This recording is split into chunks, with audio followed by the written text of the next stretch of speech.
ফাতেমা। ফাতেমা, বয়স কত আনুমানিক? 22 বছর। থাকেন কোথায় আপনি? কুড়িগ্রামে। কুড়িগ্রাম থেকে এসেছেন আমাদের এখানে গল্পটা বলার জন্য, এবং আপনার সঙ্গে আরো একজন আছে, আমি তাকে পরিচয় করিয়ে দেবো যখন গল্পের প্রয়োজন হবে।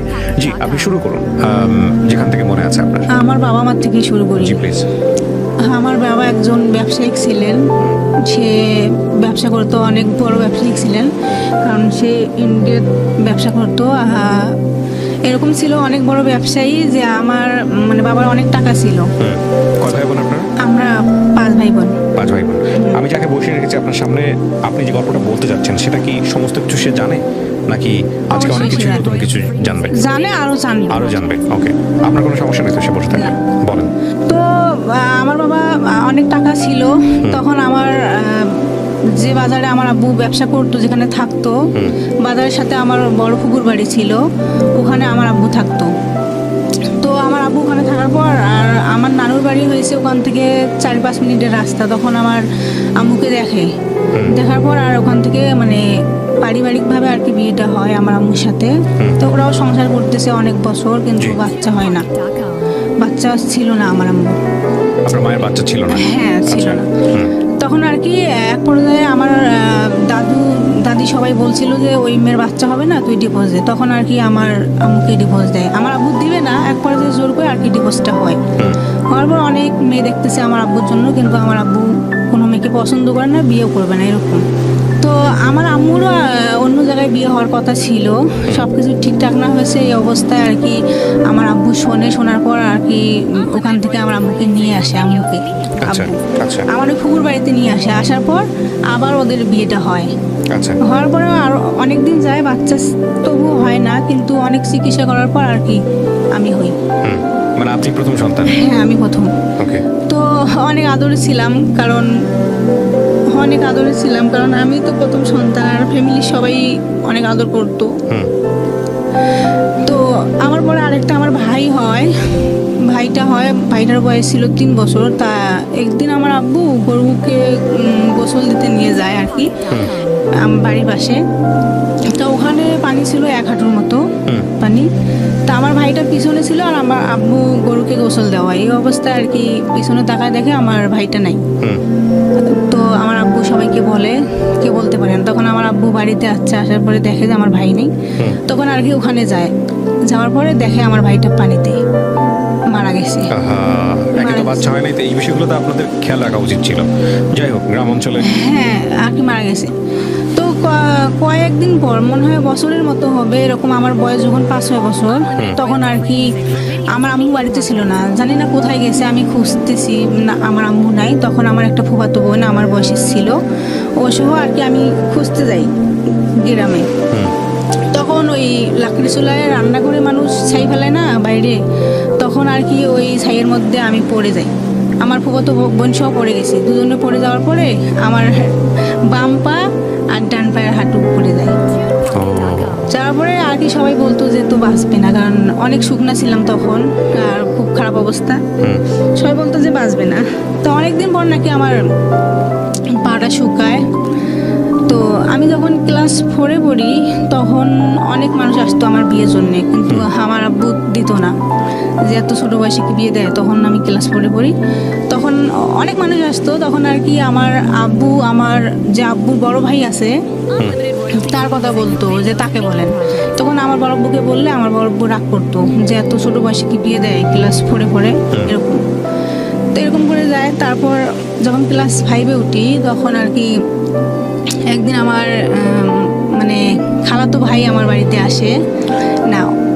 অন্য মানুষ আসার কথা ছিল আমাকে, কিন্তু ওরা আসেনি। তারপর আমার খালাতো ভাই একদিন আসে, এমনিতে বেড়াইতে আসে, আর আমি ওকে ভালো করে দেখিও নাই। ওদের বাড়ি আমাদের যাওয়া আসা বেশিটা নাই, কিন্তু ওর চাচাতো ভাই আর ওর একটা বন্ধু সহ আমার বাড়িতে আসে। তা আমি ওদিন বাড়িতে ছিলাম না, পাশের বাড়িতে ছিলাম। তো আমি বাড়ি আসতেছি, দেখি একটা ছেলে দাঁড়ায় আছে, অনেক সুন্দর ছেলেটা, অনেক সুন্দর। তখন আপনি কোন ক্লাসে পড়েন বা বয়স কত? 5-এ পড়ি। ক্লাস 5-এ পড়েন, আচ্ছা। তা আমি ছেলেটাকে দেখে অন্য দিকে গেছি, আবার ছেলেটা আমার সামনে দাঁড়িয়েছে। তখন আমি এসে রান্নাঘরে ঢুকছি, তখন ছেলেটা আসে দরজার সামনে দাঁড়িয়েছে। তো আমার খালাতো ভাই, কিন্তু তো আমি ভালো করে চিনতাম না ভাইয়া, তখন আর কি ওরা খাওয়া দাওয়া করে চলে যায়, আমি আবার আমার ফুবির বাড়িতে যাই বেড়াইতে। তখন আমার বাড়ির থেকে আবার বারবার ফোন দিতেছে যে ওকে আসতে বলো। তো আমি আসলাম, দেখলাম যে না, অন্য মানুষ দেখতে আসবে আমাকে, এই জন্য আর কি ফোন দিতেছে বারবার। ক্লাস 5 এ থাকা অবস্থায় আপনার বিয়ের সাথে ঠিক করতেছে? দিবে না, এরকম করে আসতে চায়, এখন কি করবে? আমি এখনো আছি, আমি বাড়িতে আসি, হুট করে মানুষ আসছে, দেখে গেছে, আবার প্রস্তাব দেয় বাড়িতে, এরকম ছিল। এত ছোট বাচ্চাকে? হ্যাঁ এরকম ছিল আমার ওদিকে, এইরকম ভাইয়া। আচ্ছা, তারপর? হ্যাঁ, তো ওই মানুষগুলো আসার কথা ছিল, তো আমার আব্বু বলতো যে না, তা আসার কথা ছিল, এই জন্য বলতেছে যে আসেন। তখন আমিও আসলাম আমার পুর বাড়ির থেকে। তো আমি যেদিন আসছি তারপরের দিন আর কি আমার খালার দেবর আসে আমার বাড়িতে, আমি চিনি না কিন্তু। তো আমার খালার দেবর আসছে, আসার পর আর কি আমার আম্মুর সাথে কথা বলতেছে। ওই দিনও আমি বাড়িতে ছিলাম না। তখন আর কি আমার আম্মু দেখে বলতেছে যে না, আমার মেয়েকে আমি দিব না, ওকে আমি দিব না, ওইরকম করে বলতেছে। আমি জানি না ওর বাবা আসুক। তখন আর কি আমার আব্বু বাড়িতে ছিল না, তখন লোকটা সারাদিন আমার বাড়িতে ছিল। তারপর আব্বু আসছে, আব্বুকে বললো, আমার আব্বু বললো যে না, আমরা দিব না। আমি তো শুনছি, আমি বলছি যে কখনো না, আমি কেন বিয়ে করবো, আমি বিয়ে করবো না। হ্যাঁ বুঝিয়ে না, আমি কিন্তু শুনতেছি, কিন্তু আমি কান্না করতেছি এরকম। তো সে চলে যায়, আমার খালার দেবর চলে যায়। যাওয়ার পর আমার ওই যে ফুপা ছিল, বড় ফুপা ওদের এলাকায়, আমার ফুপাকে আর কি বলে, আমার ফুপুকে বলে যে আমার কথা বলছি, যে তারা নাকি দিবে না, তোমরা একটু বলো। তখন আর কি আমার ফুপু, আমার ফুপা আমার আব্বুকে ফোন দেয় বলার জন্য। তা আমার আব্বুর, ওদের এলাকায় আমার আব্বুর একটা বন্ধু ছিল, তাকেও আর কি ওরা বলছে যে আপনিও বলেন। তা তারা, সেও বলতেছে আমার আব্বুকে। তখন আর কি আমার আব্বু না বলছে।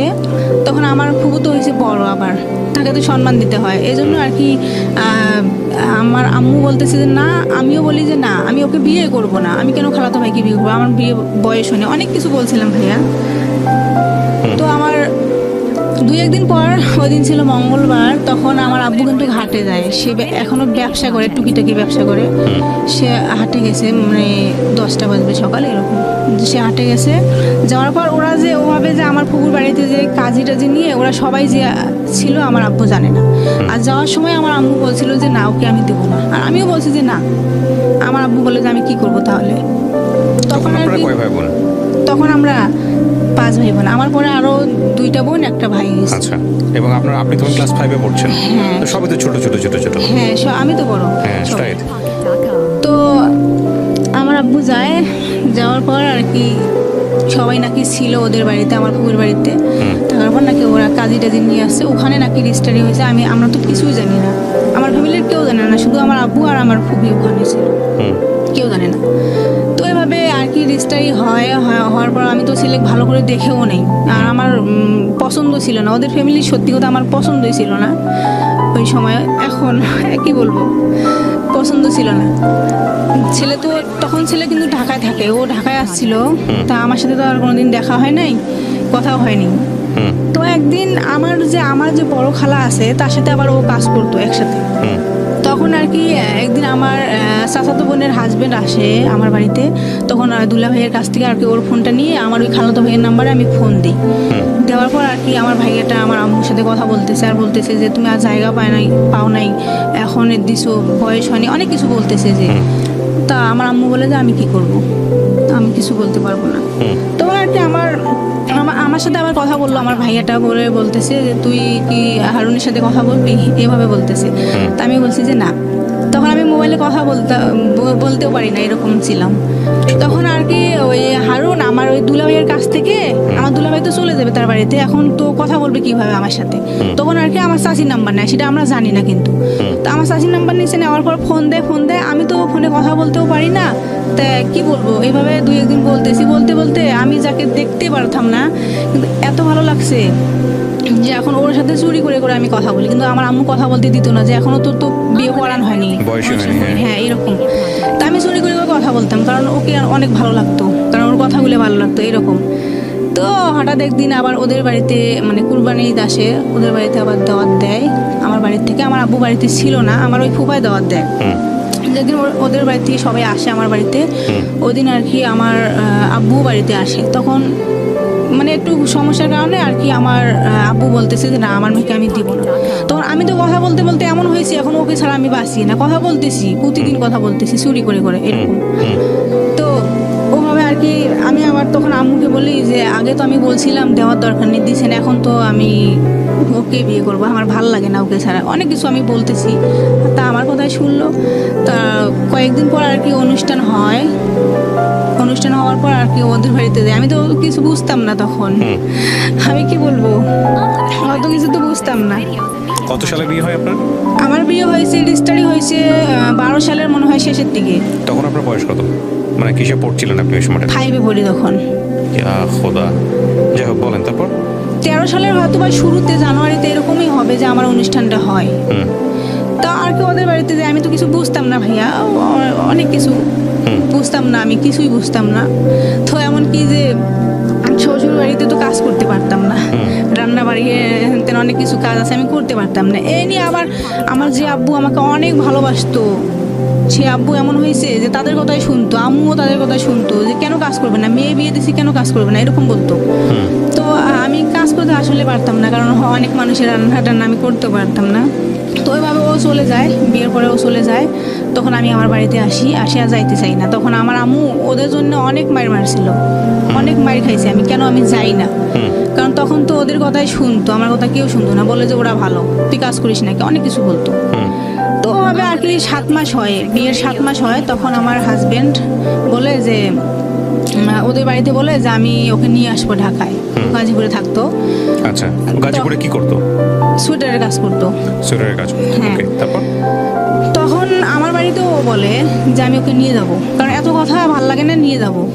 তো আমার বাড়ি থেকে ঢাকা আসতে দিবে না, যে একটা মেয়ে যদি ঢাকায় যায় না কি সম্মান থাকে না ওদের, ওদের বাড়ির থেকেও এই কথা বলে। তখন আমার হাজবেন্ড আগে এখন কি করবে, ও নিয়ে আসবে এরকম। তো ওর কাছে তো টাকাও ছিল না। আমার মা 2টা দুল দিছিল, ওই দুল মানে বিক্রি করছে 4000 টাকা বিক্রি করে আর কি ওকে দিই। তখন ও আমাকে নিয়ে আসে ঢাকায়। হ্যাঁ, নিয়ে আসে। তখন এখন তো রুম নিয়ে ওখানে থাকতেছি, আবার একা একা আমি কি করব, জীবনে আসিনি, কি করব আমি, ছোট মানুষ। তখন আর কি আমি ওকে বলি যে তুমি আমাকে যে কোনো একটা জব নিয়ে দাও, আমি জব করবো। ও বলে যে তোমাকে কে জব দিবে, তোমার তো এখনো বয়সে হয়নি আর তুমি কাজ করতে পারবাও না, ওইভাবে বলে। তখন আর কি আমি জোর করে এক পর্যায়ে আমি একটা জব নিয়ে দেয়, আমি যাই। 10-12 দিন কাজ করার পরে আমি আর অফিসে না, সোয়েটারে লিঙ্কিন না জানি কি বলো, ওইরকম একটা কাজ ছিল। আচ্ছা, ওকে। 10-12 দিন করার পর আমি আর পারি না, তখন ও বলে যে তুমি পারবা না, তুমি বাসায় থাকো। তখন তো বিয়ের প্রায় 9 মাস হয়ে গেছে। তখন আমি বলি যে আমি তো শুনছি, বুঝি না, কিন্তু শুনছি যে বিয়ে হলে নাকি মেয়েদের বাচ্চা হয়, এরকম বুঝতাম, কিন্তু আমার তো বাচ্চা হইতেছে না। তখন আর কি আমার হাজবেন্ড এক ডাক্তারের কাছে নিয়ে যায়। ওখানে যাওয়ার পর আর কি উনি আমার মুখে শুনে ওষুধ দেয়। 3 মাস ওষুধ খাইছি। বিয়ের কয় মাস পরের ঘটনা এটা, বা কয় বছর? 9 মাস। 9 মাস পরেই আপনি ছোট একটা বাচ্চা, আপনি আমি ওই যে একা একা থাকতাম, ভালো লাগতো না, আমি মনে করছি যে আমার তো বিয়ে হয়েছে এখন, এইটা বুঝতাম। তো আমার হাজবেন্ড ওখানে বলে ওষুধ দেয়, আনি দেয়, আমি খাইতেছি, কিছু হয় না। তখন ওখান থেকে আরেক ডাক্তারের কাছে আর কি নিয়ে যায়। উনিও আমার মুখে শুনতেছে আর ওষুধ দিতেছে, বলে যে তোমারই তো সমস্যা এরকম। তো আমি খাইতেছি, ওভাবে 6 মাস গেছে। যাওয়ার পর আর কি এখন আমার একটা কথা ভুলে গেছি যে আমরা যখন বাড়ির থেকে আসি, আমার শাশুড়ি কিন্তু বলছিল তুমি এই বাড়িতে উঠতে পারবা না, উঠলে তোমার পা ভেঙে দেবো, এরকম বলছিল। ওই যে আমাকে নিয়ে আসছে ঢাকায়, একটা মেয়ে মানুষ কেন ঢাকায় যাবে। তো এখন যে আমরা বাড়িতে যাবো, কেন ঢাকায় যাবে, মানে এত এই পরিমাণ কুসংস্কার আপনাদের এলাকায়। তখন এখন আমি কিভাবে বাড়িতে যাব, এখন যদি বাড়িতে যাই ওকে উঠতে দেবে না, আমাকেও। তখন আর কি আমরা 6 মাস চিকিৎসা করার পর আর কি বাড়িতে যাই। যাওয়ার পর আমাকে বাড়িতে রাখে না, ওর চাচার বাড়িতে রাখে। রাখার পর তারপরের দিন আর কি আমার শ্বশুরের হাত পা ধরতে হয় দুজনে, তারপরে আমার আর কি বাড়িতে থাকি এরকম। এখন সবাই বলতেছে যে বিয়ের তো 1 বছর হয়ে গেছে, আর ওদের ফ্যামিলিতে আবার বাচ্চা পছন্দ করে, এখনো করে, যে 1 বছর তো হয়ে গেছে, তা হইতেছে না কেন। এখন কবিরাজের কোনো অভাব নেই, অনেক জায়গায় গেছি কিন্তু হইতেছে না, সবাই বলে হবে হবে, হয় না। তখন আমার হাজবেন্ড বলে যে আমি আরেক ডাক্তারের কাছে নিয়ে যাই, ওটা ছিল গাইনি ডাক্তার। ওখানে যাই, যাওয়ার পর উনিও আবার মুখে শুনে বলে যে এখনো তোমার বয়স হয় নাই, হবে সময় আসলে হবে, এভাবে বলে। তা উনিও ওষুধ দিল, খাইলাম, কিছু হয় না। তখন আর কি প্রায় 1-1.5 বছর মনে হয় পার হয়ে গেছে এরকম। তখন আমি আরেক গাইনি ডাক্তারের কাছে যাই। ওখানে যাওয়ার পর আর কি উনিও আমাকে টেস্ট দেয়, দেওয়ার পরে বলতেছে যে তোমার মানে সমস্যা আছে কম, বেশি একটা সমস্যা নাই, তুমি ওষুধ খাও ঠিক হয়ে যাবে, তখন আর কি উনি ওষুধ দেয়, ওখানেও আমি খাই, হয় না, তখন আর কি আবার হারবালের চিকিৎসা নেই, আবার কুমিরাজি, কিচ্ছু হয় না। প্রিয় শ্রোতা, আমরা এই জায়গাটায় ছোট্ট একটা বিরতি নেব এবং বিরতির পর আমি যেখানে হারবালের চিকিৎসাটা নেই, ওই ডাক্তার 5-6 মাস চিকিৎসা করার পর হইতেছে না, তখন বলে যে আমি ভালো একটা ডাক্তার আছে আমার কাছে, ওখানে নিয়ে যাবো। তখন ওখানে ও নিয়ে যায় ওই ডাক্তার, আমরা যাওয়ার পর আমার আবার টেস্ট দেয়, টেস্ট করার পরে উনি বলতেছে যে তোমার তো টিউমার হয়েছে, ওভাবে বলতেছে। আপনাকে বলেছে? হ্যাঁ, ওই ডাক্তার বলতেছে। আচ্ছা, তারপর? তা 1 মাসের ওষুধ নেন, 1 মাসের ওষুধ খান, তাহলে ঠিক হয়ে যাবে। তা আমি খাইলাম 1 মাসের, খাওয়ার পর আবার তো টেস্ট করতে হবে, দেখি কি অবস্থায় আছে, কোন অবস্থায়। আবার টেস্ট করলাম, তো বলতেছে যে আপনার তো ভালোই হয়নি, আবার ওষুধ খান। আবার ওষুধ খাইলাম, খাওয়ার পর আবার টেস্ট করলাম, দেখলাম যে ওই ডাক্তার ওখানে নাই, আসেনি ওই দিন। তখন আমি রিপোর্ট তো দেখা লাগবে আমার, তো পাশের একটা হসপিটাল, উনি এখনো আছে ভালো, ওখানে আর কি ওই ডাক্তার দেখাই আমি। তো উনি বলে যে কে বলছে তোমার টিউমার, তোমার তো কোনো সমস্যাই নেই। আচ্ছা। তো আর মেয়েদের যদি সমস্যা একটু থাকলেও আর কি বাচ্চা হয়, কিন্তু তোমার তো সমস্যা এরকম নাই। তো তোমার হাজবেন্ড কি টেস্ট করছে? তো আমি বলছি যে না, আমার হাজবেন্ডের তো সমস্যা নেই, আমি এভাবে বলতেছি। আমি তখন তো বুঝি নাই যে একটা ছেলে মানুষ তো সংসার করতেছে, কি সমস্যা আর ওর থাকতে পারে। তো ওকে ডাকার পর আর কি ওর টেস্ট দেওয়ার পরে বলতেছে যে আপনার 7 দিন পর আসেন, টেস্ট করান, দেখি কি হয়। ও যখন করার পর দেখলো যে ওর সমস্যা। প্রথম টেস্টে ধরা পড়লো ওর সমস্যা। মানে কিসের সমস্যা? ফার্টিলিটিতে সমস্যা। মানে আলটিমেটলি যেটা কাউন্ট করে, শুক্রাণু যে কাউন্টটা করে, সেটাতে সমস্যা, নাকি অন্য কোনো সমস্যা? এটাই সমস্যা। আচ্ছা, ওইটা ডাক্তার বলে যে ওইটা আসা আর কি আসতেছে না, এভাবে বলে। তখন ওই ডাক্তার আবার ওষুধ দিল 1 মাসের, আমাকেও দিয়েছে, দুজনে আর কি খাইতেছি। খাওয়ার পর উনি বলতেছে যে আপনারা রংপুরে যান, ওভাবে বললো। তখন আমরা দুজনে, আমার তো সন্দেহ যে আমার তো টিউমার বলছে 3 বার, আর এখন বলতেছে নাই, তাহলে হয়তো ভুল বলছে। তখন আমি ও সহ দুজনে যাওয়ার পর আবার ওখানে টেস্ট করে আমি, তো আমার রিপোর্ট নর্মাল, কোনো সমস্যা নেই। ওর সমস্যা বের হয় আবার ওইটা, তখন ওর আবার সন্দেহ যে ওইটা হয় কি না, তখন আবার ও অন্য জায়গায় দেখার পর ওরই সমস্যা। এটা কত বছর আগে ধরা পড়লো ওর সমস্যা? 3 বছর। 3 বছর আগে? আজ থেকে 3 বছর আগে ধরা পড়েছে? আজ থেকে তো 3 বছর না, আমার বিয়ে হওয়ার 3 বছর পরে ধরা পড়েছে। আচ্ছা, তারপর আপনার সংসার কত বছরের? 9 বছর। 9 বছর, মানে 6 বছর আগে ধরা পড়েছে। হ্যাঁ, তারপর কি হলো? তো ওর সমস্যা যখন বলার পর, ও তখন একাই আসছিল, আসির টেস্ট করছিল না। ওর সমস্যা বলার পর ওকে নাকি ঢাকায় পাঠাইছে। তখন তো ও একা আসলে তো আর টেস্ট করবে না, ওখানে তো পরীক্ষা করবে না, তো আমার আসতে হবে। এখন আমরা আবার বাড়িতে না বলে আবার সবই তো শেষ করলাম, এখন কি করব? এখন তো আসতেই হবে। তখন আসলাম, আসার পর আর কি দুজনে আবার টেস্ট করে, আমারও করে। তা আমার রিপোর্ট ভালো, ও নাকি ওখান থেকে আর কি অন্য এক হসপিটালে পাঠায়, ও ওখানে পরীক্ষা করে। কতগুলো হসপিটালে টেস্ট করেছে উনি? কতগুলো হসপিটালে করেছেন? 4টা-5টা, সবগুলোতে একই রেজাল্ট। ওকে, তারপর? তখন এখন রিপোর্ট যখন দুজনকার আসছে, তখন আমার তো সমস্যা নাই, বলতেছে যে আপনার সমস্যা এখন তো আপনার এজোস্পার্মিয়া না জানি কি বলে, এইটা সমস্যা আপনার তো এরকম আসতেছে না, এখন ওখানে নাকি ব্লক আছে, এরকম বলতেছে যে ব্লক আছে, এখন IVF টেস্ট বেবি নিতে হবে। আমরা তো ওইসব বুঝতাম না, তখন বুঝিনি। তখন আর কি উনি বললো, তা আমরা বললাম যে কিরকম খরচ? তখন বললো যে 3 থেকে 3.5 লক্ষ টাকা হবে। আমি আর কি বলবো, ওখানে মনে হয় আমার মরাই ভালো ছিল, কারণ আমার মতো হতভাগার এই জগৎ থেকে নেই। এত সমস্যাও ধরা পড়ে, কিন্তু আমি কারোর কাছে প্রকাশ করি না, কারণ আমি মনে করি যে গ্রাম অঞ্চলের মধ্যে যদি আমি প্রকাশ করি আমার হাজবেন্ডের সমস্যা, কিন্তু বলবে যে ওর নাকি কিছুই নেই, ও নাকি শারীরিক সমস্যা, তাই বাচ্চা হয় না, এটা বোঝে কিন্তু গ্রাম অঞ্চলের মানুষ কি বলে যার বাচ্চা নাই, যে ছেলের বাচ্চা হবে না, বলে যে তার শারীরিক সমস্যা, তার কিছু নেই। তাহলে যদি তার শারীরিক সমস্যা, তাহলে আমি কিভাবে আসি? ও মানে বিষয়টা হচ্ছে এরকম যে সে পুরুষত্বহীন। তারপরে আর কি ওভাবে আসার পর উনি বললো যে এরকমই আপনার করতে হবে। তখন উনি অনেক ট্রাই করলো, তা আমার তো ওইরকম সামর্থ্য নেই, আমরা কিভাবে পারবো? আমার বিয়ের 7 মাস পর থেকে তো সে করতেই আছে, কারণ সে তখন অনেক কিছু করছে, ও আর পারতেছে না, এরকম।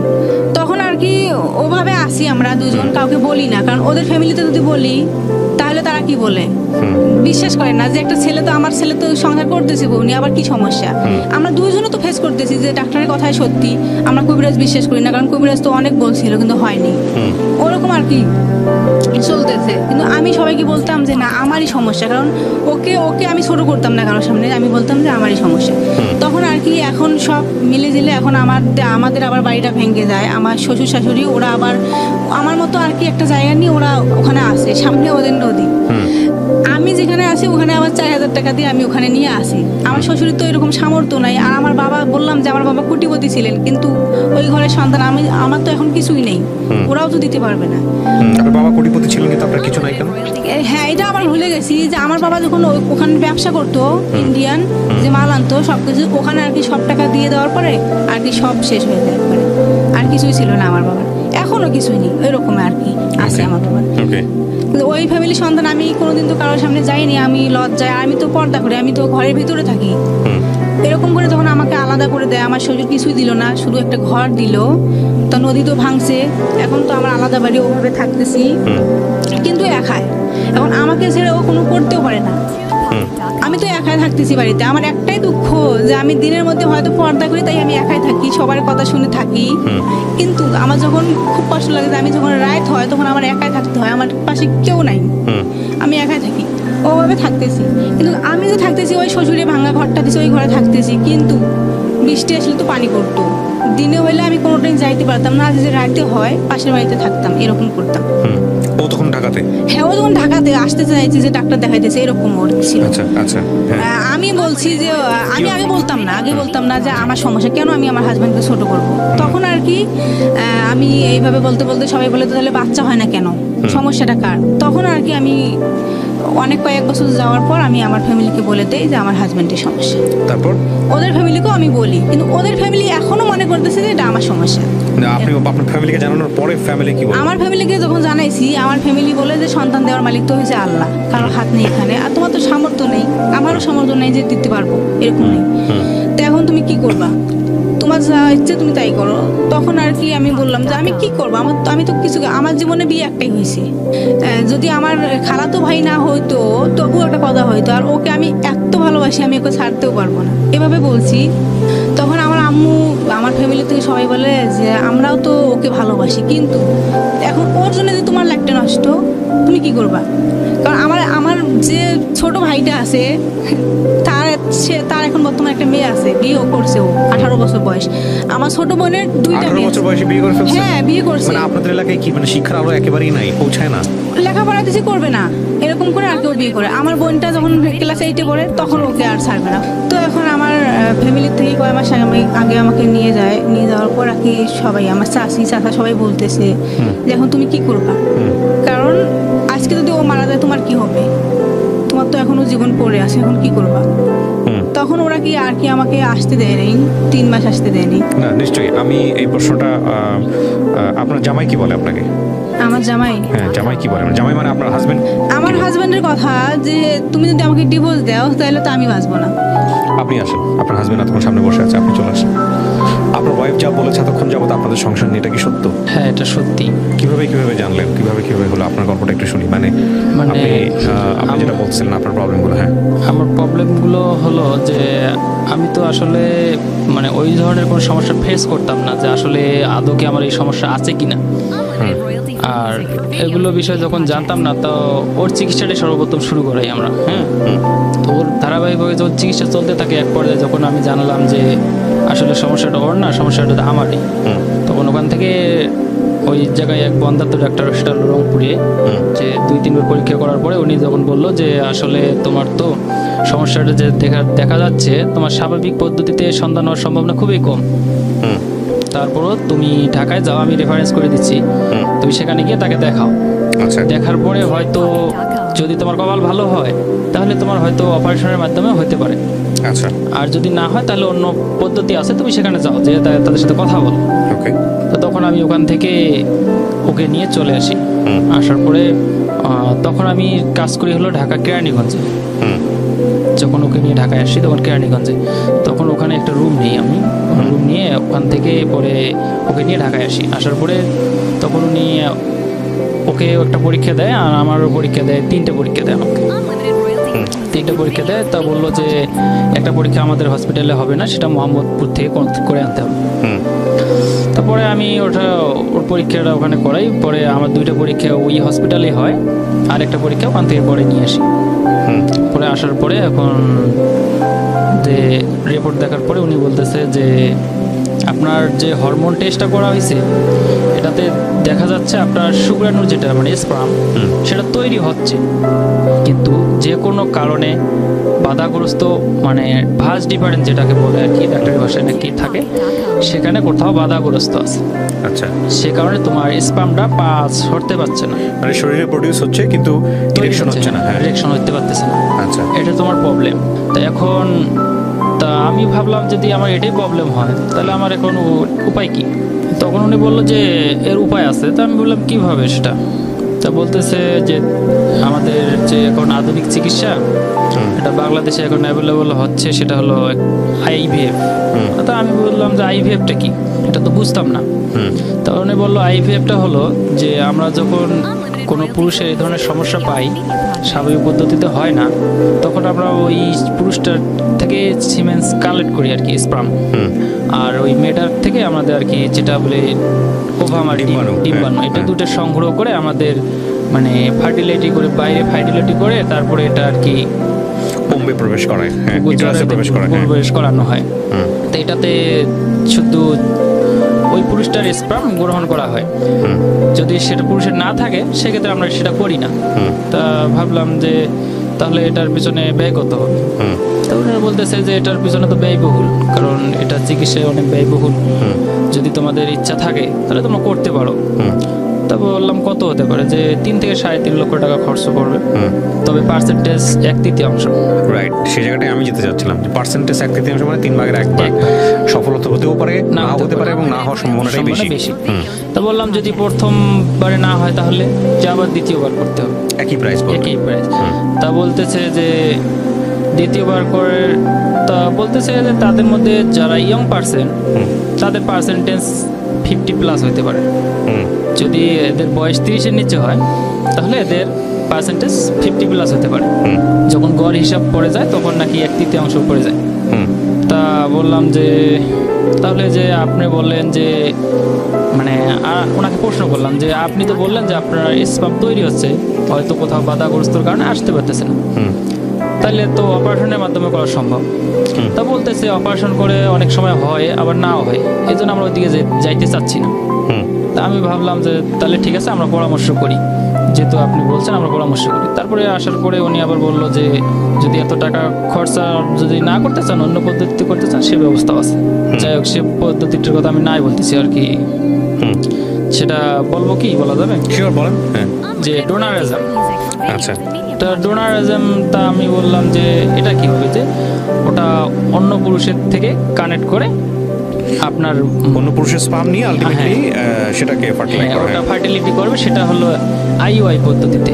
ওটা খরচ নাকি স্বল্প, যে ওদের স্পার্ম কালেক্ট করে ওটা আইইউ পদ্ধতিতে তার জরায়ুতে প্রবেশ করাবে। তা আমরা বললাম যে না, আমরা তো ওইভাবে নেব না, কারণ সেটা তো ইসলামেও বৈধতা আছে কিনা জানি না, তখনও জানতাম না। তা বললাম যে না, আমরা ওইভাবে নেব না। তাহলে আপনারা দেখেন কি করবেন।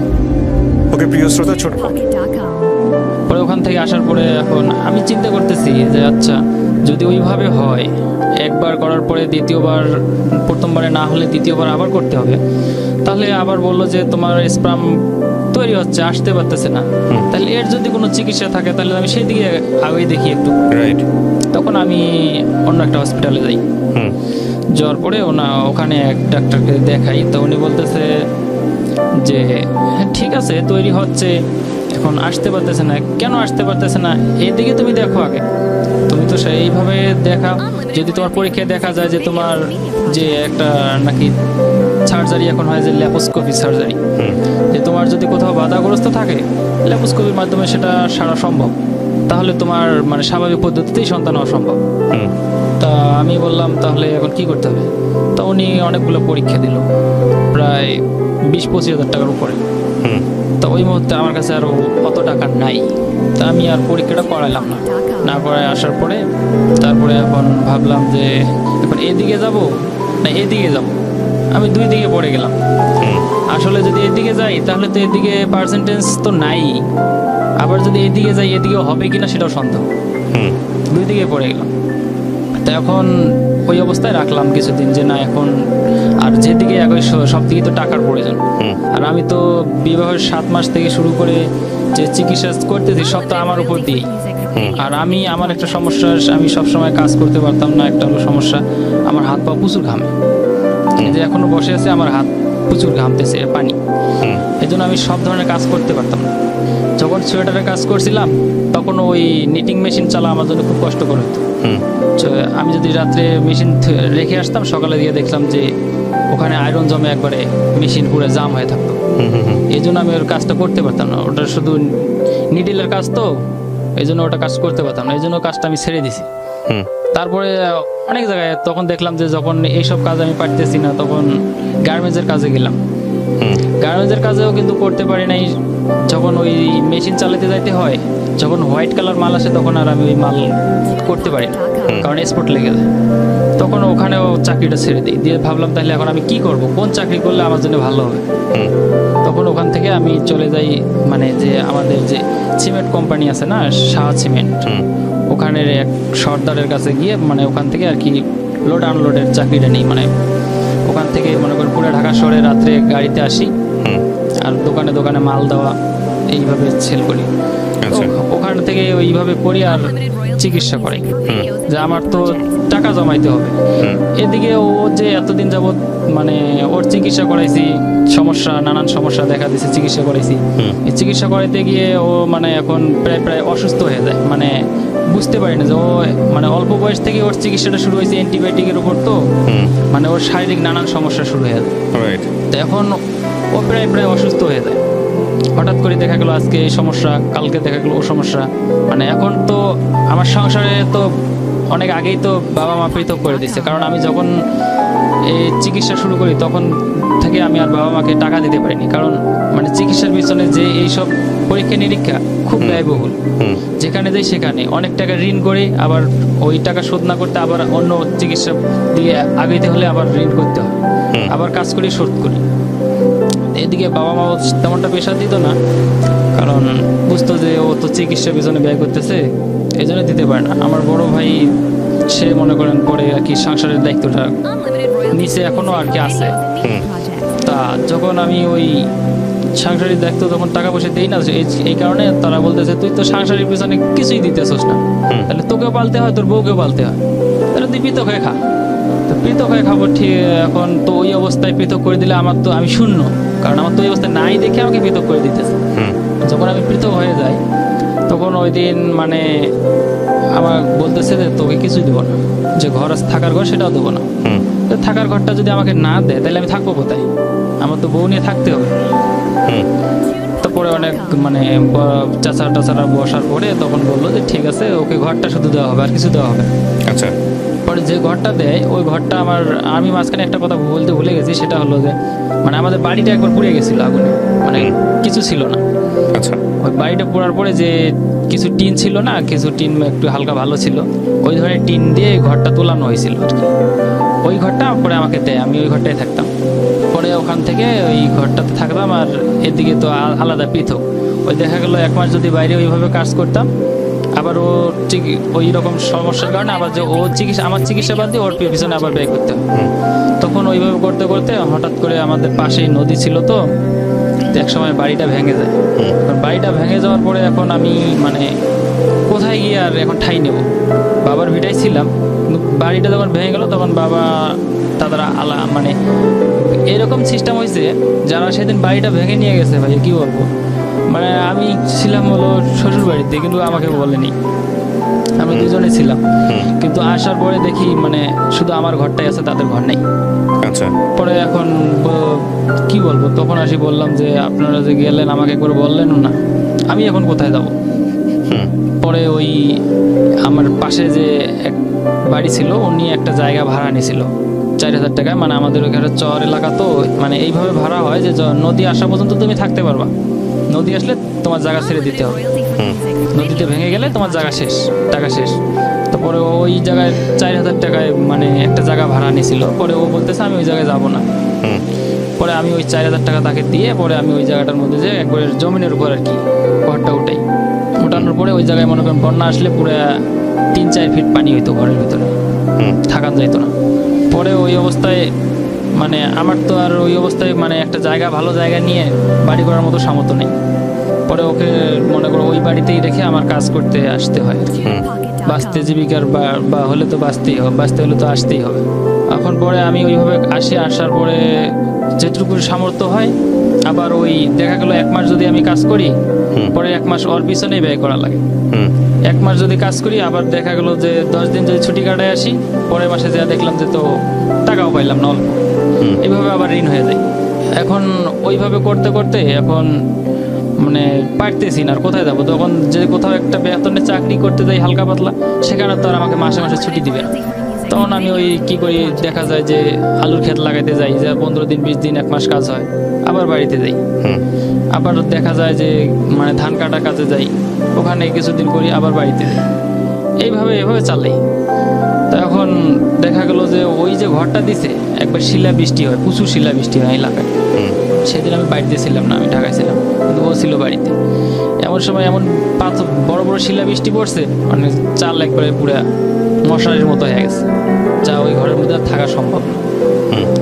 তারপরে কি করি, একটা পলিথিন কিনে ওই কোনো রকম করে মানে ছাউনি দিই আর কি, ছাউনি দিয়ে ওই ঘরে থাকি প্রায় 5 বছর 6 বছর ওই ঘরেই থাকলাম, বাড়ি আলাদা করার পরে। তো এখন বলতেছে আমি একলা বাড়িতে থাকি। অনেক সময় মানে বাজে ছেলেপেলেরা মানে কিছু খারাপ সিদ্ধান্ত নেয় আর কি। আচ্ছা, এখন কথা হচ্ছে যে আমি আপনার গল্পটা পুরোটা শুনলাম, আমি আমার জায়গা থেকে কয়েকটা বিষয় বলি। একটা যেটা হচ্ছে যে আপনি এখন কি করেন? আমি এখন মানে যেখানে আছি এটা কনস্ট্রাকশন সাইডে আছি আর কি। কত টাকা পান আপনি ওখান থেকে মান্থলি? আমি ওখানে মান্থলি না, যে মানে দিন ইনকাম, মানে কাজ করলে পাই, না করলে না। আপনার ওয়াইফকে নিয়ে আসেন না কেন আপনার কাছে? এখন আমি যেখানে আছি এখানে তো রুম ভাড়া অনেক টাকা, আর আমি যে টাকায় চাকরি করি আর ওই টাকা দিয়ে এখানে রুম ভাড়া নেওয়া সম্ভব না। আপনারা দুজনেই গার্মেন্টস করেন, দুজনেই গার্মেন্টসে কাজ করেন, সমস্যা কোথায়? ও তো অসুস্থ এখন, ওর যে এখন সমস্যাটা দাঁড়াইছে, ও মানে মাথার সমস্যা নিয়ে ব্যস্তেছে, মানে মাথাটা ওর মানে পুরো মাথাটা। কথা হচ্ছে দেখেন, এখানে আমি একটা কথা বলি আপনাদেরকে। আপনি যদি মনে করেন যে একটা মানুষের প্রতি আপনি অন্যায় করতেছেন, যে আপনার সেই সুযোগটা নাই, সেই সামর্থ্যটা নাই, কিন্তু তার জায়গা থেকে তার বাচ্চার শখ আছে এবং সেটা তার অধিকার, সেটা যদি আপনি মনে করেন যে না, সেটা আপনি ঠিক মতো পারতেছেন না, সেটা আপনি অ্যাফোর্ড করতে পারবেন না, কোনোভাবেই কোনো দিক থেকে পারবেন না, তারপরও আপনি তাকে কেন ধরে রাখবেন? আপনি আমাকে এই প্রশ্নের উত্তরটাকে দেন। এখন আমি ধরে রাখি আমার 9 বছরের সংসার, তার প্রতি আমার একটা ভালোবাসা, আর আমি এটা ভাবি যে ও যদি চলে যায় আমি দ্বিতীয় বিয়ে কেন করব? আর দ্বিতীয় বিয়ে করলে তো সেই মেয়েটার লাইফটাও নষ্ট হয়ে যাবে। তো আপনি তার এনার লাইফও তো নষ্ট করতেছেন। হ্যাঁ, এনার লাইফও নষ্ট করছে। আমি তারপরে মানে বলি যে তুমি যাও, আমি কি হই আমার জীবন, একলা জীবন, আমি বাঁচি বা মরি সেটা সমস্যা না, তুমি চলে যাও। তো ও বলে যে 9 বছর যাবত তোমার সংসার করলাম আমি, এখন যদি আমি এই 2 দিনকে দুনিয়াতে তোমাকে ছেড়ে যদি আমি সুখের জন্য যদি কোথাও যাই, পাবো টাকা, পাবো ধন, পাবো সব কিছুই পাবো, কিন্তু মানে এখন যদি তো যে আমি ওই সুখের জন্য যাই, কিন্তু তোমার তো অনেক কষ্ট হবে না, আমি তো তোমাকে ভালোবাসি। আর যদি মরতে হয় একসঙ্গে মরি, দুনিয়ার থেকেই চলে যাই। মাঝে মধ্যে সিদ্ধান্ত নিই যে আমরা সুইসাইড করে ফেলি। আবার বলি যে সুইসাইড মহাপাপ। ও যখন সুইসাইড করতে যায় আমি ওকে বুঝাই যে দেখো, তুমি সুইসাইড করতে চাও, তুমি যদি মরে যাও তাহলে আমার কি হবে? মানে বিষয়টাকে বিষয়টাকে না আপনারা এই বিষয়টাকে এমন ভাবে জটিল করে ফেলছেন। মানে আমার কথা হচ্ছে কি, মানে ঠিক আছে, আপনি একটা প্রবলেমের মধ্যে আছেন, সেই প্রবলেমটাকে আপনি সলভ করার জন্য চেষ্টা করবেন, তাই না? এটাই তো চেষ্টা করব। যখন একেবারে সলভ হবে না, আইদার আপনাকে প্রবলেমটা নিয়ে চিন্তা করা বাদ দিতে হবে, অথবা আপনাকে নতুন কোনো কিছু করতে হবে, নতুন কোনো স্টেপ নিয়ে চিন্তা করতে হবে। তো আপনার এই প্রবলেমটা তো এমন প্রবলেম না যেটা সুইসাইড করার প্রবলেম। সুইসাইড করতে মানে ও যেন আপনি বলেন এটা সুইসাইড করার প্রবলেম, মানে জীবনটাকে শুধু বাচ্চা জন্ম দেওয়ার জন্য না, সেজন্য সুইসাইড করা না। তাহলে যখন আমি মনে করেন এখন এলাকায় থাকি, যেমন আমি এই যে গত কয়েকদিন আগে আমি বাড়িতে গেছি, পিছন থেকে 2টা মহিলা আসতেছে, আমি আমার বাবার বাসার থেকে আমার বাসা আসতেছি। তা এক মহিলা আরেক মহিলাকে বলতেছে এই বন্দাটা কয়দিন পর পর বাড়িতে আসে কেন, মানে আমাদের গ্রামের ভাষায় বলতেছে এই বাঞ্জিটা কয়দিন পর পর বাড়িতে আসে কেন। আমি তো বাড়িতে যাই, ও অসুস্থ থাকার কারণে আমি যাই। আপনি লোকে মুখে কি বললো না বললো তাতে কিছু যায় আসে না। আবার অনেক সময় দেখা যায় আমি বাসায় গেছি, আমি যদি একটা গাছ লাগাই, আসি বলে যে তোরা বানজি দেখি তোদের গাছেও ফল ধরে না, ঠিক আছে, একটা লেবু গাছ লাগাইছি, লেবু গাছের সময় হলে তো ফল আসবে। আচ্ছা আমি একটা কথা বলি এখানে, হ্যাঁ ঠিক আছে আপনি গল্পটা বললেন, হয়তো কিছু মানুষের মানসিকতা চেঞ্জ হবে, ডেফিনেটলি আমি সেই জায়গাটায় অবশ্যই নক করি, কিন্তু আপনাদের যে সেন্সের জায়গাটা সেই জায়গা থেকে সরে আসা উচিত। কিন্তু আপনারা আজকে অনেক দূর থেকে কষ্ট করে নিজের পকেটের পয়সা খরচ করে এরকম লাখ লাখ মানুষ শুনে এরকম একটা অনুষ্ঠানে আসছেন, হ্যাঁ নিশ্চয়ই আপনারা এই অনুষ্ঠানটাকে ভ্যালু দেন বলেই আসছেন, কষ্ট করে হ্যাঁ, আসছেন। আমরা- দেখেন এখানে 2-3টা বিষয়। প্রথম কথা হচ্ছে যে প্রবলেমটা এত জটিল না যে কারণে সুইসাইডের কথা চিন্তা করতে হবে, 1। 2 নম্বর হচ্ছে যে বাচ্চা হয় না, বাচ্চা হবে, আল্লাহ চাইলে হয়তো ভবিষ্যতে হবে, তাই না? আপনার বয়স কত আর ওনারই বয়স কত, এত ফ্রাস্ট্রেটেড হওয়ার তো কিছু নাই। আর বাচ্চা না হলেই জীবনটা শেষ হয়ে যায় না, ঠিক আছে? এটা হচ্ছে 1 নম্বর। 2 নম্বর হচ্ছে হলো উনি যদি অ্যাকসেপ্ট করে নেয় যে না বাচ্চা না হলেও আমি তোমার সাথে সংসার করব, তাহলে এটা নিয়ে ঘাটাঘাটি না করাটাই ভালো, ওনাকে ওনার মতো থাকতে দেন, উনি আপনার সাথে সংসার করুন। কিন্তু 3 দিন পরই যদি দেখেন যে উনি স্যাড, আপনার এই প্রবলেমের কারণে আপনি পারতেছেন না তাকে পয়সা দিয়ে ট্রিটমেন্ট করাতে, আপনি পারতেছেন না তাকে যেই আপনার আইভিয়ান নাকি পদ্ধতির কথা বললেন সেটার দিকে নিয়ে যেতে, তাহলে আপনি তাকে কেন ধরে রাখবেন?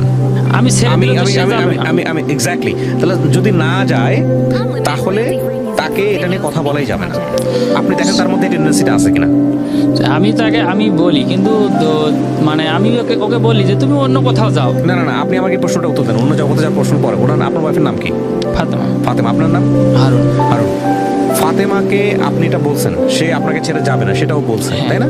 কিন্তু ফাতেমা আপনার সামনে এই বিষয়টা নিয়ে ফ্রাস্ট্রেটেড হয়, হতাশ হয়, কষ্ট পায়। হ্যাঁ, কষ্ট পায়। আচ্ছা এখন তাহলে ফাতেমাকে আপনার এই জায়গাটায় নিয়ে আসতে হবে যে ফাতেমা, আমার সামর্থ্য নাই, আল্লাহ আমাকে দেয় নাই, এটা এখানে মানুষের কোনো হাত নাই, কোনো দিক থেকে সামর্থ্য নাই। তুমি যদি এটা অ্যাকসেপ্ট করতে পারো, তুমি যদি মনে করো যে না ঠিক আছে আমার লাইফে কোনো বাচ্চা কাচ্চা হবে না হারুনের দ্বারা, অ্যাকসেপ্ট করলে আমার সাথে খুব স্বাভাবিকভাবে সংসার করতে হবে, স্বাভাবিকভাবে, আমি শব্দটা আবারও বললাম, স্বাভাবিকভাবে সংসার করতে হবে, এটা আমাদের ধর্মেও আছে। তুমি যদি কোনো মানুষের অপরপক্ষ মানে বৈবাহিক সম্পর্কের বিষয়ে বলা হয়েছে, তুমি যদি দুর্বলতা জানো, উইকনেস জানো, সেটাকে ক্ষমা করে তার সাথে থাকো। আর যদি না ক্ষমা করতে পারো তাহলে তাকে বারবার তুমি খোঁটা দিতে পারবে না, বারবার তাহলে তুমি তাকে নিয়ে আলোচনা করতে পারবে না। সো এটা আপনার একটা উইকনেস, যেটা আল্লাহ দিছে আপনাকে, এখানে আপনার কোনো হাত নাই। Got my point? তো সেটা যদি সে অ্যাকসেপ্ট করতে পারে মনে প্রাণে, তাহলে আপনার সামনে সে হাসি খুশি থাকবে, স্বাভাবিক থাকবে, এটাই স্বাভাবিক। আর যদি অ্যাকসেপ্ট করতে না পারে, সে মনে বলবে যে হ্যাঁ আমি তোমাকে ভালোবাসি, আমি তোমার সঙ্গে আছি, কিন্তু হা-হুতাশ করবে। ওই হা-হুতাশ আপনাকে ফ্রাস্ট্রেটেড করবে, ওই হা-হুতাশ আপনাকে নর্মাল লাইফ থেকে অনেক দূরে সরে দেবে, যেটা আপনার ক্ষেত্রে হয়েছে। আমি কি বোঝাতে পারছি? ঠিক আছে। সো ঠিক আছে পড়ার কোনো কিন্তু নাই। আপনি আজকে অনুষ্ঠানে আসেন না, আপনি কি করবেন আমাকে এটা বলেন। মনে করেন অনুষ্ঠান হলো না, রেকর্ড হচ্ছে, প্রচার হলো না।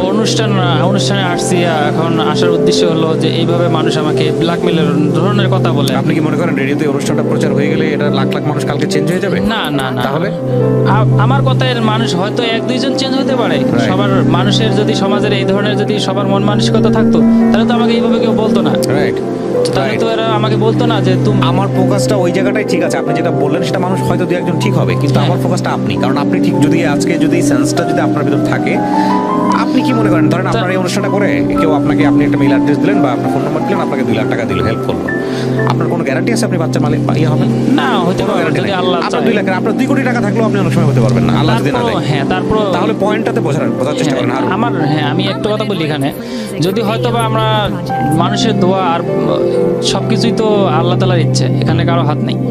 হয়তো আমার ফার্স্ট এডও হয়ে যেতে পারতো যদি আমি একবার চেষ্টা করে দেখতে পারতাম, তাও তো জীবনের আক্ষেপটা দূর হইতো আমার, যে না আমি চেষ্টা করছি, আল্লাহ তাআলা আমাকে দেয় নাই। 28 আপনার বয়সের আরো 40 বছর পরে আছে আপনার শেষ চেষ্টা করার জন্য, আপনি এখন এত ফ্রাস্ট্রেটেড। তার মধ্যে একটা কথা আছে, সেটা হলো যে আমি যেটা বললাম, ওয়াইফের বয়স কত? ওর বয়স 22। না হিসাবে তো 5, আপনি যখন 22 বছর বয়স, 21-22 বছর বয়স, তারও তো আপনি যদি ফার্টিলিটির কথা চিন্তা করেন তার তো কোনো প্রবলেম নাই। সে 30-32 পর্যন্ত আরো 7-8 বছর ইজিলি ট্রাই করতে পারবে। 7-8 বছর ইজিলি ট্রাই করতে পারবে, কিন্তু এখন যে ওকে রেখে আমি ঠিকমতো কাজ করতে পারতেছি না। একটা হলো পয়েন্ট আমার হলো এটা, যে ওকে রেখে যে আমি ঠিকমতো একটানা যদি কাজ করতে পারতাম, তাও একটা চেষ্টা ছিল। আর দ্বিতীয় কথা হলো, আমি যেখানে আসছি, যে জায়গাটা ভাড়া জায়গাটা, এখন হয়তো মানে যে সামনে যে বন্যাটা আসতেছে, সর্বোচ্চ এই বন্যাটা পর্যন্ত থাকা যাবে। শোনেন হারুন ভাই, আমি একটা কথা বলি, এই কথাগুলো যদি মানুষ শোনে না, আপনাকে যে বললেন না যে টিস করে, আপনাকে আর লক্ষ লক্ষ মানুষ টিস করবে। আপনি একজন 28 বছরের একটা ছেলে।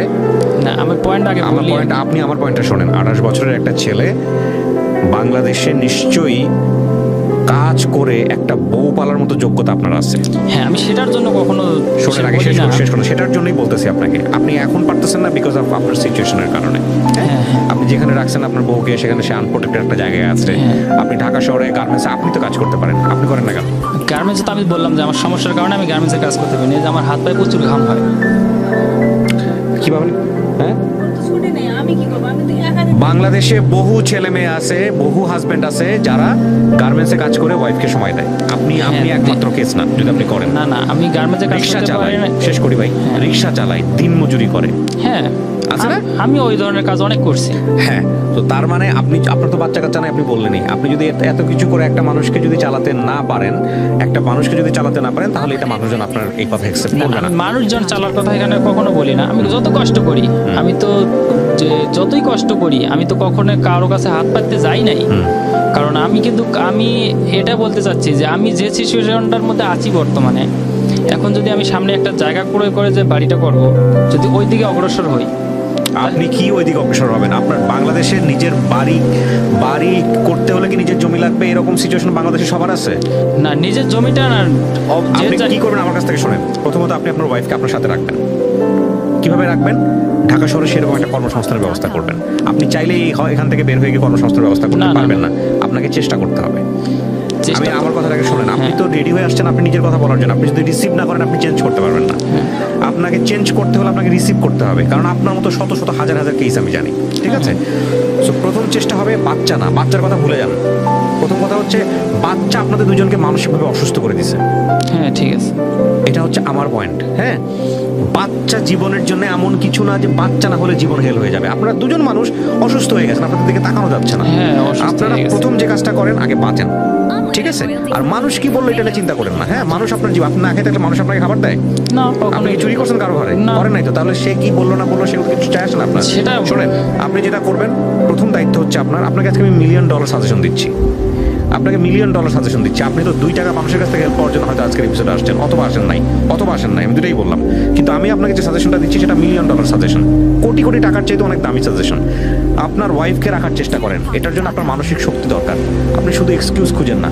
আপনি এভাবে চিন্তা করেন, আপনি একটা পুরুষ মানুষ, আপনার 2টা হাত আছে, 2টা পা আছে, একটা মানুষের খাবার রোজগার করতে পারবেন না আপনি? একটা মানুষের আপনি থাকার জায়গা করতে পারবেন না ঢাকা শহরে? এটা কোনো কথা হইলো নাকি? আপনি এভাবে চিন্তা করেন, আপনি কোনো মাঝখানে কোনো এক্সকিউজই দেখাবেন না। আপনি চিন্তা করেন, আপনি চিন্তা করলে আল্লাহ ব্যবস্থা করে দিবে আপনাকে। অবশ্যই বুঝতে পারছেন? আপনি যদি মনের দিক থেকে শক্তি রাখেন যে না, আমাকে আমার ওয়াইফকে কাছে রাখতে হবে, প্রথম কথা হচ্ছে আপনি তো ওনাকে কাছেই রাখতে পারেন না। বিয়ের পরে কয় বছর কাছে ছিলেন? দুজন তো পাশাপাশি ছিলেন না। উনি আপনার জন্য দিনের পর দিন, মাসের পর মাস অপেক্ষা করে বসে থাকে। হ্যাঁ, এবং একটা এরকম একটা বাড়ির মতো থাকে, দেখতে সুন্দর, মাশাআল্লাহ সুন্দর। তো সে তো অবশ্যই রিস্কে থাকবে, সে তো আপনার কাছ থেকে কিছুই পায়নি, আপনাকে একতরফাভাবে ভালোবেসে যাচ্ছে। তো অবশ্যই আপনি যেখানে আপনার কাজ হবে এমন একটা কাজ খুঁজে পাওয়া, যেই কাজটা করে 2 বেলা 2 মুঠো ভাত একসাথে খাইতে পারেন, অন্তত রাতের বেলা একসাথে ঘুমোতে পারেন, এরকম একটা ব্যবস্থা করা। প্রথম কাজ হচ্ছে আপনার এটা, আগামী 1 বছরে। তারপরে গিয়ে আপনার বয়স কেবল মাত্র 22, আপনার বয়স কেবল 22 আর আপনার বয়স কেবল 28। এরপরে আপনি টাকা জমান আস্তে আস্তে। জীবনে তার অন্য কোনো এম নাই, বাড়ি করতে হবে, গাড়ি করতে হবে, কার জন্য করবেন? বাচ্চা কাচ্চার জন্য করবেন। ধীরে ধীরে টাকা জমান, চেষ্টা করতে থাকেন। আল্লাহ নিশ্চয়ই এর মধ্যে চাইলে, সবচেয়ে বড় চিকিৎসক তো আল্লাহ। আপনি আল্লাহর কাছে সিজদায় পড়েছেন যে আল্লাহ সবসময় চাই, ফাইন, তাহলে ওইটাই আপনার ব্যবস্থা করে দিবেন। সো আমি বলি ভাই, আপনি আজকে এখানে অনুষ্ঠানে আসছেন, আপনার আগামী 6 মাসের মধ্যে কাজ হচ্ছে আপনার ওয়াইফকে আপনার নিজের কাছে রাখা, সেটার জন্য আপনার কাজের ব্যবস্থা করেন। হাত ঘামা কোনো এক্সকিউজ হতে পারে না। হাত ঘামার বাদলে অন্য কোনো কাজ করেন, হাত ঘামা ছাড়া আপনি অন্য কাজ করেন। হাত তো আমারও ঘামে, রেগুলার ঘামে। আমি যখন কিবোর্ডে চাপ করতে যাচ্ছি, আমার কিবোর্ড কিছুক্ষণ পর মুছতে হয়, কিবোর্ড নষ্ট হয়ে যাচ্ছে, ল্যাপটপ নষ্ট হয়ে যাচ্ছে, তো আমি কি কাজ বন্ধ করে রাখছি? সারাদিন আমার ওইখানে কাজ করতে হয়। এটা কোনো এক্সকিউজ হতে পারে না। আপনার মাথায় একটা প্রথম কথা হচ্ছে কি, একটা মানুষ কখন হারে জানেন? একটা মানুষ যখন নিজের কাছে হারে, নিজের ব্রেনের মধ্যে যখন এটা ঢুকে যায় যে আমার দ্বারা হচ্ছে না, পারতেছি না। আপনার সবচেয়ে বড় অ্যাসেট হচ্ছে আপনি এরকম একটা খারাপ অবস্থায়, আপনার 2টো পা ঠিক আছে, 2টা হাত ঠিক আছে, আপনি সুস্থ আছেন। হ্যাঁ, ইনশাআল্লাহ। আপনি মানসিকভাবে যে পরিমাণ ভেঙে পড়ছেন, মানসিকভাবে আপনি যেই পরিমাণ শক্তি হারাই ফেলছেন, এই জায়গাটায় আপনার আগে চিকিৎসা দরকার। 8-9 বছর ধরে বিয়ের ক্লাস 5-এ পড়া স্টুডেন্ট, বিয়ের 1 বছর পর থেকে শুরু করছেন আপনি তার ট্রিটমেন্ট বাচ্চার জন্য। তার মানে কি পরিমাণ মানসিক প্রেশারে আপনারা আছেন? এই 1 বছর 9 বছর ধরে তো সংসারই করেন নাই, শুধু এই বাচ্চার পিছনে দৌড়াইছেন। হ্যাঁ, যা 9 বছরে যা ইনকাম করছি সব এর পিছনে ঢালছেন। তো এটা আপনাদেরকে গিয়ে বুঝাবে, এটা তো একদম পুরা, মানে এটা কোনো জীবনই হইতে পারে না। সন্তানের আশায় তো করছি, এটা কোনো জীবনই হতে পারে না। আমি কি বোঝাতে পারছি ভাই? সুতরাং আপনার প্রথম কাজ হচ্ছে আপনার ওয়াইফকে আপনার কাছে রাখা। বাড়িও হবে এক সময়, জীবনে একটা মোমেন্ট লাগে মানুষের জীবন পরিবর্তন হওয়ার জন্য। ইফ ইউ বিলিভ, আপনি যদি বিলিভার হন, আপনি যদি আল্লাহ বিশ্বাসী হন, একটা মোমেন্ট লাগে মানুষের লাইফ চেঞ্জ করার জন্য, একটা সিঙ্গেল মোমেন্ট। আপনার যত প্রবলেম আছে আপনি আল্লাহর কাছে বলেন, এগুলো কোনো প্রবলেমই না। আপনি আজকে যে বিষয়টা নিয়ে এখানে আসছেন, হ্যাঁ আমি দুইটা শিক্ষা নিতে পারি আজকে এই গল্প থেকে, যদি আমি ব্যক্তিগতভাবে এই শিক্ষাটা নেই। একটা হচ্ছে যে আমাদের সমাজ পরিবর্তন দরকার, যে একটা মানুষ বাচ্চা না হলেই মনে করে তার পুরুষত্ব নাই এবং সে সংসার করার যোগ্য না, এটা সম্পূর্ণ ভুল। তাদের এই বিষয়গুলো নিয়ে দুর্বলতা নিয়ে টিকা টিপ্পণী দেওয়া উচিত না, এটা হচ্ছে প্রথম কথা। এই জায়গাটা আমাদের মানসিকতা পরিবর্তন করতে হবে। হয়তো সে কোনো কিছু না মিন করেই কথাটা বলেছে, কিন্তু এতে আপনার কি পরিমাণ কষ্ট হতে পারে, কি পরিমাণ আঘাত লাগতে পারে, সেটা সে চিন্তা করে না। আমি সেটা বুঝি, কারণ আপনি অলরেডি মানসিকভাবে সেখানে দুর্বল।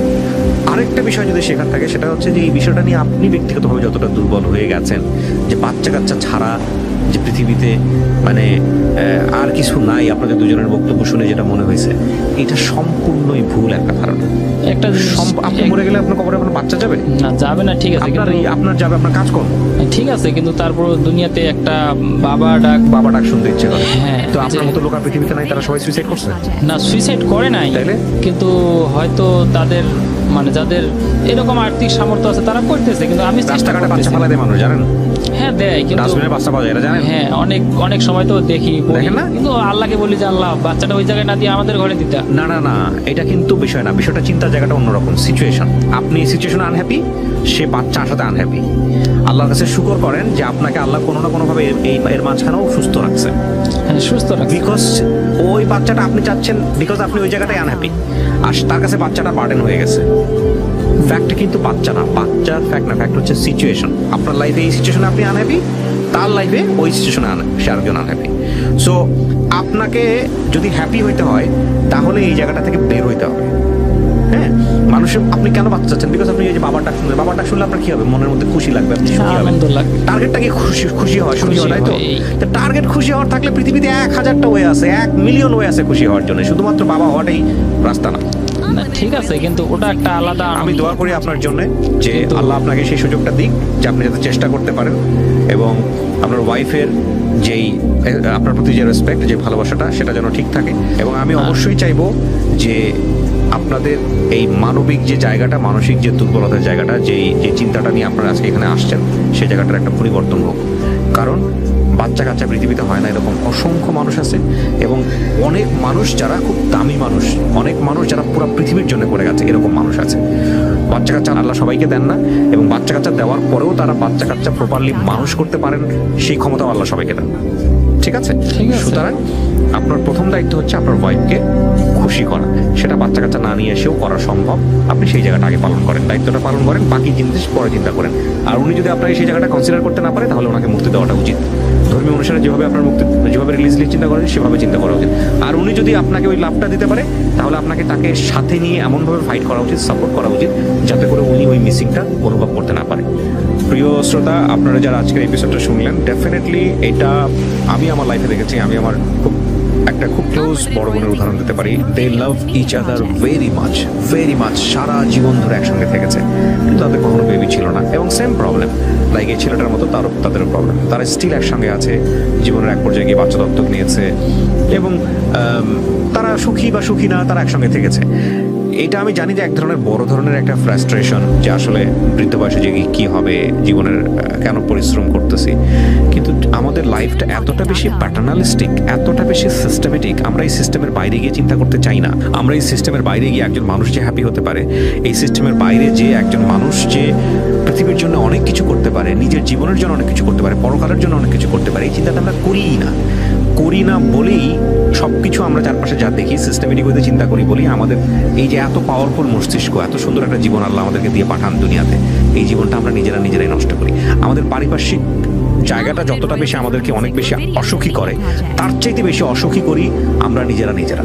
হ্যাঁ, তো কিচ্ছু না, জাস্ট আজকে থেকে যারা এপিসোডটা শুনতেছেন, তারা যদি আজকে থেকে ভাবেন যে না, আমি পারবো, আমার জীবনটা শুধুমাত্র একটা জায়গার জন্য হেরে যাবে, বিষয়টা এরকম হতে পারে না। আমার জীবনটা নিশ্চয়ই ভ্যালুয়েবল, আমার জীবনটা নিশ্চয়ই মূল্যবান, যে কারণে আল্লাহ আমাকে দিয়ে পাঠাইছেন। আমি যদি আল্লাহর উপরে বিশ্বাস করি, আর আল্লাহ যদি যেহেতু বলেছেন যে সুইসাইড করা হারাম এবং সুইসাইড করা যাবে না, এটা সুইসাইড মানেই হচ্ছে জাহান্নাম, তো সেই জায়গাটা আপনি যদি বিলিভার হন, কিংবা